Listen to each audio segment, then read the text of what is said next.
Hello world, this is my first review here. Today I just got the Aolion K10. Apparently it's a very recent controller that just got into AliExpress like a couple of weeks ago.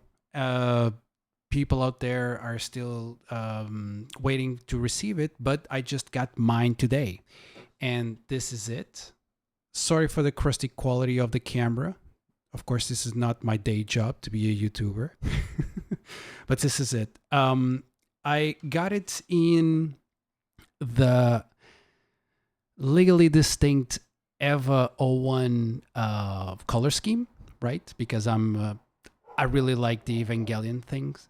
So I really think that the quality is actually quite good. I was kind of surprised because the pictures that you show on the website, they're not that good, to be honest. It looks like a toy, and it's not like in real life. It does not look like a toy, but at least it doesn't look as cheap. It doesn't have that cheap look. I'm trying to get the cable out so I can show it. So yeah, pretty basic. I wasn't expecting much. I mean, I bought this to be a companion for my Steam Deck. I wanted something that was Bluetoothy, basically that I could take on trips, so I don't have to hold the Steam Deck. It gets tiring after a while. Yes, I don't have enough strength, I guess. But yeah, I wanted something that would connect via Bluetooth, that had Hall triggers and joysticks, and that had a relatively good D-pad. And the D-pad was the thing that I was scared the most about this. I mean, other things, yeah, it's nice to have, but I like old games. I like retro games, and the D-pad was something that was in my mind because I hate that soggy feeling D-pads. But actually, actually, this one is actually rather good. Not perfect. It's not, compared to an old PS2 controller or PS1.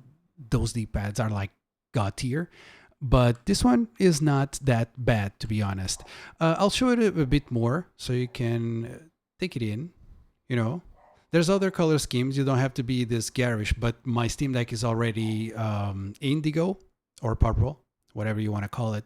So I thought that this would go nicely with the theme. Jumping on to actually, before I go to the actual feel of the rest of the controller, this is the box where it came in. So after the Game Seer Nova Light or Light Nova, whatever fiasco that I had, and I'll talk a little bit more later on the video, but after that fiasco where the box was just a plain paper box with just a little graphics and such, this was actually pretty good. It's a nice box, but what matters is the contents. And what we got is, for example, we got the dongle. So we have three ways of connecting the controller: Bluetooth, dongle, and wired. And actually, it has two sets of sticks, and these are raised. The other ones that I have in place are normal ones. It has a connector, USB-C cable, and also it comes with the base. And the base actually has like a little LED thing underneath. So it looks pretty cool. And the mechanism that holds it together is kind of magnetic. So it just clicks into place, just tick, nice click. It's like the Garand, it's not like the Garand rifle sound, but it's like, it sounds nice. And it just starts charging, so it works pretty well. It has if you're familiar with the 8-bit do, whatever 8-bit do, if you're familiar with the Ultimate, they have just the docks as well. And you'll notice that you can also insert the dongle inside it. So it works like basically like a dock for USB, like a USB extension. And it works pretty well on that regard. And it's pretty useful. So it sits right here on my right side. Now, regarding the controller, I'm yet to test it on the real game. I basically just got it, or I got back from work, and I'm creating this with the first impressions, basically. But the overall feel is quite nice. Like I said, it doesn't feel cheap. Everything feels rather solid. Even, there's no cracks, there's nothing. It feels like I could bang this, I could drop it, not that I plan to, but I could drop it on the floor and it would hold up basically all together. The sticks feel nice. To be honest, I'm rather I'm not knowledgeable enough of controllers to know if the tension is a particular way. But I have, for comparison, I have a PDP Afterglow blah blah blah here, and I know that these are potentiometers. So, and to be honest, the tension that they have is basically the same. What is not the same is a D-pad, because here it sucks. I mean, if you want to play, Super Mario with this, it doesn't work with this D-pad on the PDP. But on this, it feels nice. Like I said before, it doesn't feel like a PS2. I mean, that's God tier, like I said, but it feels rather well. And I feel like for fighting games, for example, for my dear Tekken, it'll work nicely as well. The buttons, the face buttons. I think this will be hard to explain, but the feel is pretty good. But I don't know if this is just me. The Y feels different than the other three. So the button at the top, it feels a little bit different. Just a tiny bit less crisp. It doesn't bother me. It's not like a button that I'll be pressing all the time. But I can really avoid it. It feels a little bit less crisp. Imagine, I think the closest thing that I can say that kind of is like this is, if you remember the first versions of the PSP, the square felt different from everything else, right? The PSP Fat, and it was a defect, or I don't know if it's a defect or a quirk. They never solved it. But the square was different from everything else, and it's the same thing here. But like I said, it doesn't really. I wouldn't really care about it. But if you're picky with these things, then yeah, I don't know if this a particular thing with my controller or if it's with all controllers, but keep this in mind. Funny thing, it has like these paddles. So I'll just say that I'm not really a fan of back buttons, and this doesn't have it. This one, the PDP, has them. I barely use them, honestly. I don't know. It feels awkward to kind of press like this. And I'm not sure. I mean, I'm not sure how I feel about these buttons, right? They feel nice. I feel like they're easier to use than the ones on the PDP, but I guess time will tell if I'll use them or not. But it's this placement. I don't think I've seen other controllers with this kind of placement before. I hope that it's easily programmable. I'll go over the features because it has like a booklet where it shows all the features. I'll go over it in a second. In terms of the bumpers, clicky, they feel solid. I actually don't like the bumpers that much on the PDP because I don't know, they feel kind of mushy and not tight, if you get what I mean. These ones though, they don't move, they just click. And I can click them from the top and from the side. It works the same way. So that's good. And the triggers, they feel really solid. They feel really solid. They feel like they have like a stopper, like some kind of rubber stopping it. So it feels nice to press, honestly. And a huge step up from the PDP. It feels like I'm totally bashing the PDP. It's not a bad controller, but I don't know if you can notice. You hear that? Yeah, it squeaks. It squeaks, and there's no rubber to stop it, so it doesn't feel as nice as that. I don't know why it always squeaks, and it's a bit annoying. So sticks, the pressing down on them, they feel nice. Um, so yeah, overall feels very sturdy. Uh, and I haven't really played a game with it, but it does feel kind of nice, to be honest. In terms of the features that it has, I'll just go over them really, really fast. So basically, it is compatible with Bluetooth, dongle, 2.4 gigahertz, I believe, and also USB. You can, let me see, you can switch for a squared radius. I don't know why that is useful, but it's a feature that it does have. You can also swap directions with the left joystick. So if you want to, if for games that are not compatible with joysticks, you can kind of switch the D-pad to the joystick, so you can still use that.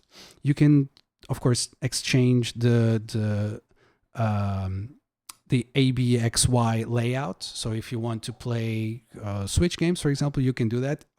It's actually a pretty nice detail that these buttons right here, they're the in the Xbox layout, but there's a tiny engraving with the Nintendo layout, so you can see it. Like in at night or something. It's really, really small, but it's a nice touch, I thought. There's gyro. I'll never use it because I don't even own a Switch. But there's gyro, and apparently you can also do some calibration and some reversal of things here using the options. This is all done with a controller, like a button combination, by the way. You can change the RGB. Yes, it does have RGB. And you can program macros. Excuse me.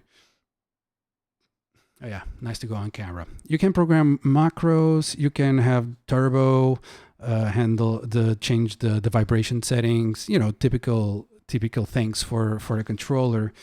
And that's basically it. You also have an app. I haven't used this app.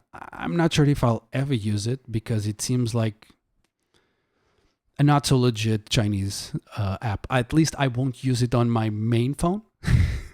I'll use some other phone to kind of test it out.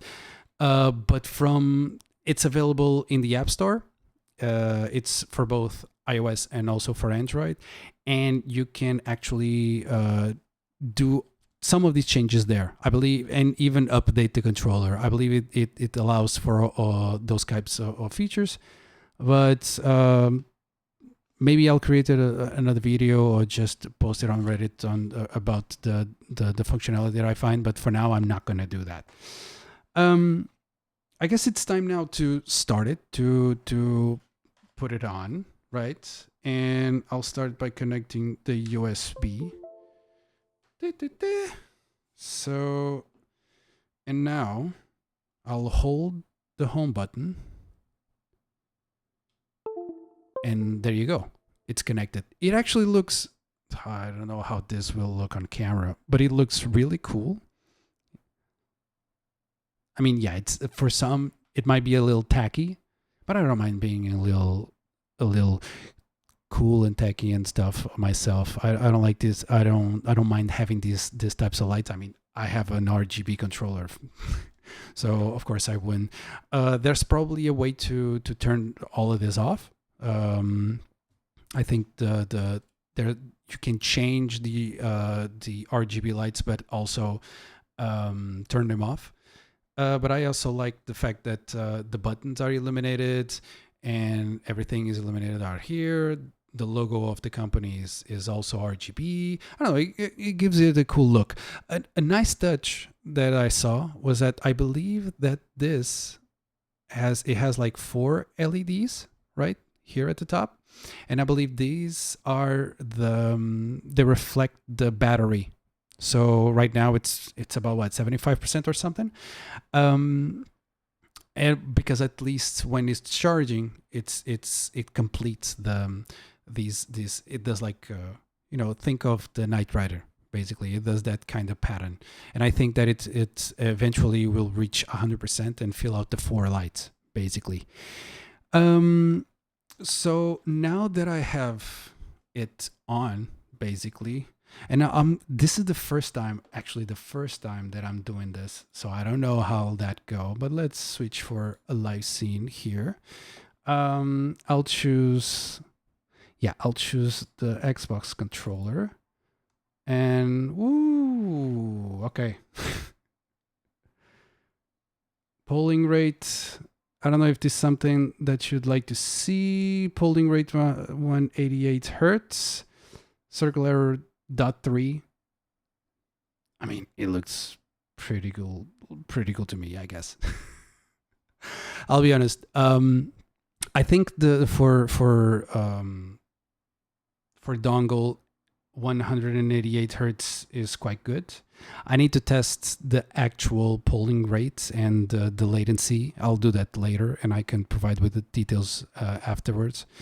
But I think that the readouts are actually quite good. Let me see if this changes. And honestly, this just shows that I'm a complete noob when it comes to this, but I'll try to connect it via wire to see if the polling rate is different, okay? So let's see. All right. The controller switches off automatically. Now, it's connected directly. Whoops. Yeah. Select the joystick. Around the clock face. All right. It seems like it has almost 1,000 hertz polling rate. So, I don't know how that translates into actual latency, but I think that it's pretty good, right? Because I've seen before that these controllers usually have like 1 millisecond or so of polling rate. So, so far, so freaking good. Really, really happy about this. I guess, yeah, final remarks. Let me just switch to the full camera. Yeah, final remarks. I think this was a great buy. Let me just switch it off. I think this was a really great buy. I mean, it cost something like 30 euros. So probably, the same in dollars, give or take.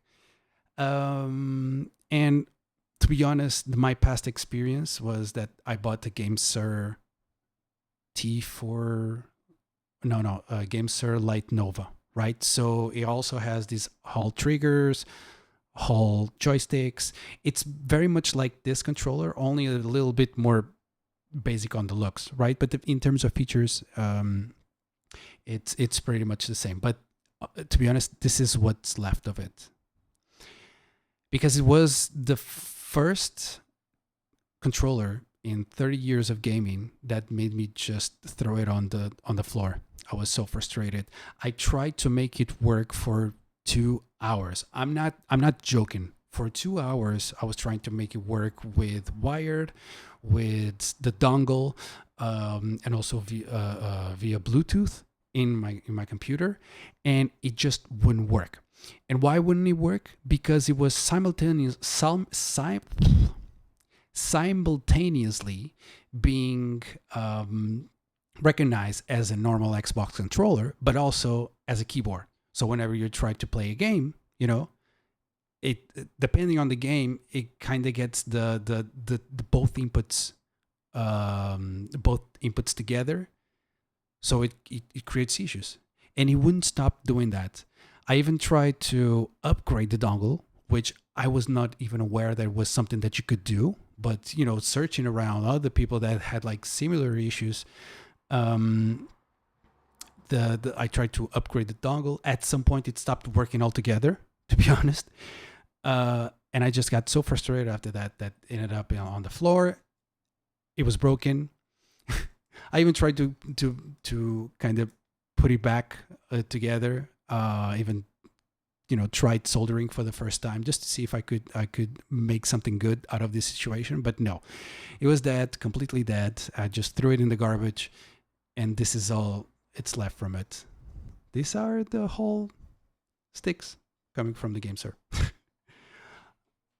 And I was so pleased to realize, to experience that when I connected the Aolion for the first time, it just worked. You know, I put the dongle in the dock thing. I connected it through to the computer. It just freaking worked. I pressed on the home button. It vibrated. It appeared right away on the control panel as a controller, like it should, like a normal controller. No keyboards, no nothing, just a pure controller working. It was perfect. So I was so relieved when that happened. So basically, I'll keep in touch in terms of the experience in playing games. Actually, I'm really looking forward to that. But for now, just the first impressions, top notch. All right. So if you have any questions, feel free to post them as a comment or whatever. Feel free to reach out. And I am out.